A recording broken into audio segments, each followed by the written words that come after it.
Shalom, jemaat damai yang dikasihi Tuhan. Kita jumpa lagi di dalam Sapaan Damai Sejahtera. Hari ini Senin 10 Juli tahun 2023. Saudaraku yang dikasihi Tuhan, hari ini saya akan berbicara tentang sebuah topik mengenai gambar diri umat Israel kuno. Nas firman Tuhan terambil di dalam Kejadian 1 ayat 26a saja ya, saya akan bacakan. Berfirmanlah Allah, baiklah kita menjadikan manusia menurut gambar dan rupa kita. Saudara, tahukah engkau kitab Taurat yang memuat 5 kitab? Salah satunya adalah kitab Kejadian ini ditulis oleh Nabi Musa, ditulis oleh Musa yang memimpin bangsa Israel keluar dari tanah perjanjian. Ya, tentu kita mengetahui hal ini bukan?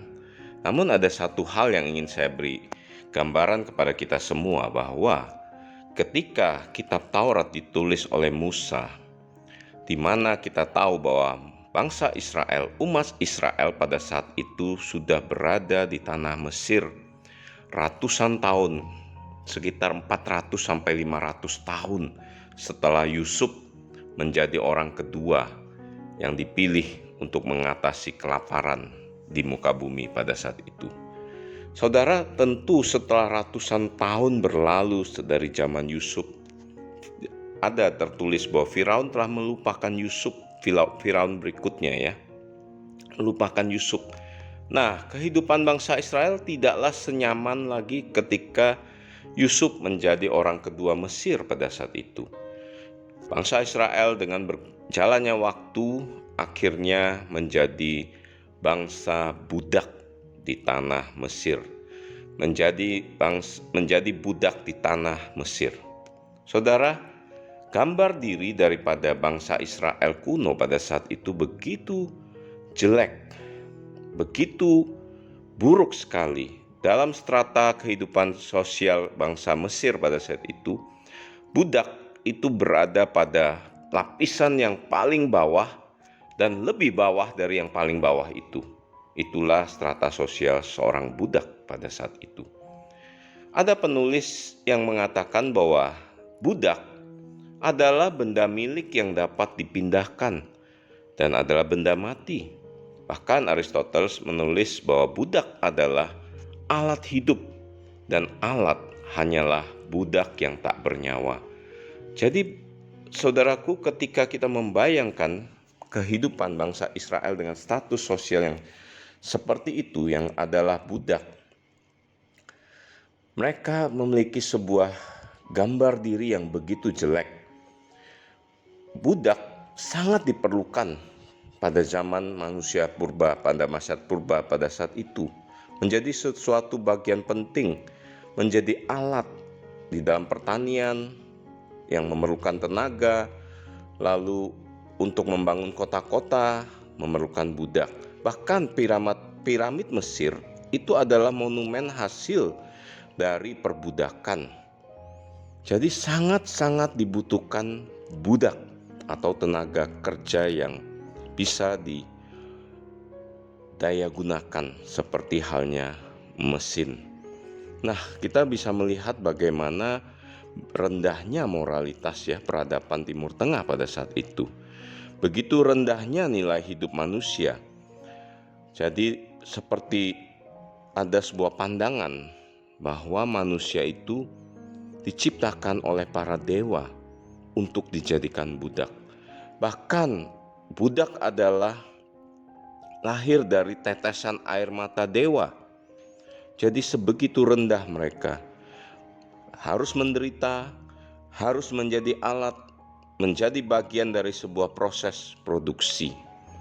Sehingga budak itu seperti halnya barang milik dan dapat diperlakukan lebih lagi, yaitu seperti hewan.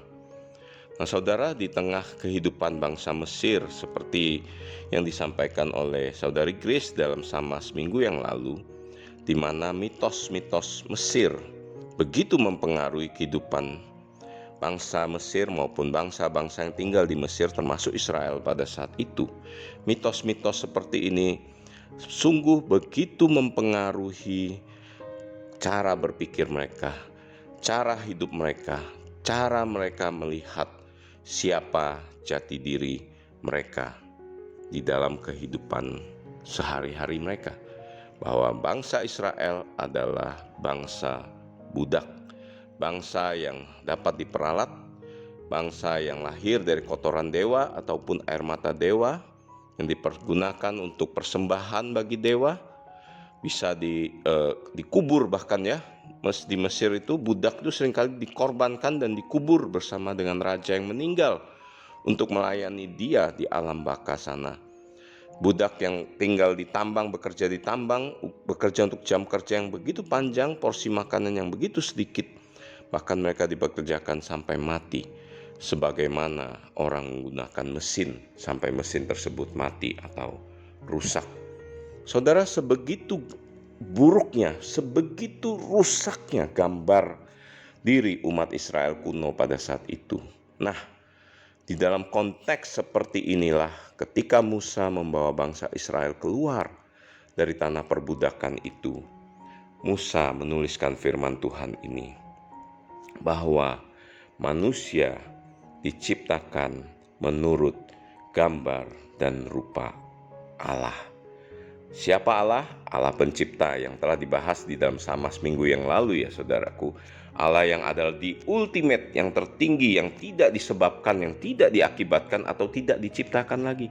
Dialah Allah, dialah yang menjadi penyebab, yang mula-mula, yang tidak disebabkan. Allah seperti itulah yang menciptakan manusia menurut gambar dan rupanya. Di dalam konteks seperti ini kita dapat melihat bagaimana buruknya kehidupan bangsa Israel, jati diri yang begitu rusak. Saudaraku, mungkin di antara kita pada saat ini, di dalam kehidupan kita, berasal dari keluarga yang sulit, dari keluarga yang miskin, dari keluarga yang broken home. Ada gambar-gambar diri kita yang begitu rusak, yang telah rusak. Tetapi maukah saudara, ketika kita mendengarkan firman Tuhan ini, ada sebuah pengharapan. Bangsa Israel yang disebut sebagai bangsa budak di tanah perbudakan itu ternyata dicipta menurut gambar dan rupa Allah. Demikianlah seluruh manusia, termasuk Anda dan saya, dicipta menurut gambar dan rupa Allah. Ada sebuah pengharapan baru, dan mana kita akan belajar pada Samas besok. Kita akan lanjutkan topik ini, dan saat ini kita akan akhiri Samas ini dengan kita berdoa. Tuhan, terima kasih kalau Engkau sudah mengajarkan kepada kami di dalam Samas pada hari ini bagaimana gambar diri Israel kuno yang begitu rusak, dirusak oleh tatanan sosial kemasyarakat bangsa Mesir yang membutuhkan budak, dan bangsa Israel telah menjadi budak selama beratus-ratus tahun. Ya Tuhan, kami percaya bahwa Tuhan punya maksud di dalam menuliskan firman bagi manusia, bahwa Engkau menciptakan kami menurut gambar dan rupa-Mu. Oleh karena itu Tuhan, kami mau berserah dan berharap, menaruh pengharapan kami kepada Allah yang tertinggi itu, di ultimate one itu, untuk kami menjalani hidup ini dengan percaya hanya kepada Engkau. Di dalam nama Tuhan kami Yesus Kristus kami berdoa. Amin.